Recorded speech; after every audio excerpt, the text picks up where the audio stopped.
মালদায় ললিতমোহন শ্যামমোহিনী প্রাথমিক বিদ্যালয় সরকারি স্কুল, আর এই স্কুলে পড়ুয়াদের জন্য চালু হলো বায়োমেট্রিক অ্যাটেন্ডেন্স।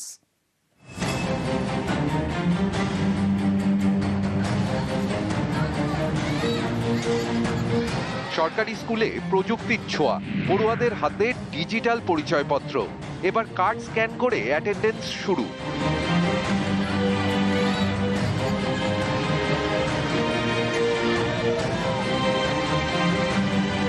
মালদা শহরে ললিতমোহন শ্যামমোহিনী প্রাথমিক বিদ্যালয় 5 পর্যন্ত পড়াশোনা হয়। পড়ুয়া প্রায় 650। এই স্কুলে বায়োমেট্রিক অ্যাটেন্ডেন্স চালুর উদ্যোগ নেয় কর্তৃপক্ষ। কথা বলে মালদা জেলা পরিষদের সঙ্গে। তারা 5 লক্ষ টাকা বরাদ্দ করে। এরপরই কাজ। পড়ুয়াদের হাতে তুলে দেওয়া হয়েছে ডিজিটাল আইডেন্টিটি কার্ড। সেই কার্ড স্কুলে স্ক্যান করলে বাড়িতে বসেই অভিভাবকরা জানতে পারবেন ছেলে মেয়ে কখন স্কুলে ঢুকলো এবং বেরোলো।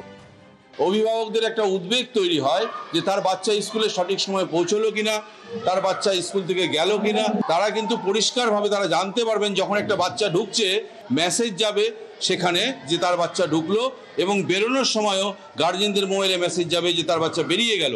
স্কুলে পৌঁছলো বা সেটাই যে গার্জেনের কাছে মেসেজ যাবে তা নয়, তার মাধ্যমে তারা স্কুলে যে হোমওয়ার্কগুলো রয়েছে সেটাও কিন্তু গার্জেনের কাছে পৌঁছে যাবে, এবং তারা সবসময় যে বাচ্চারা কি পড়াশোনা করছে সেটা সবসময় তারা নজরে রাখতে পারবে।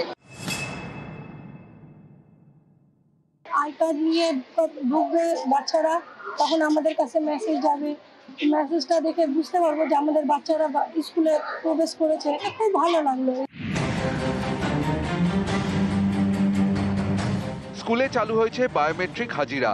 এছাড়াও ক্লাসে কোন কোন বিষয় পড়ানো হয়েছে সেই তথ্য মোবাইলে পেয়ে যাবেন অভিভাবকরা।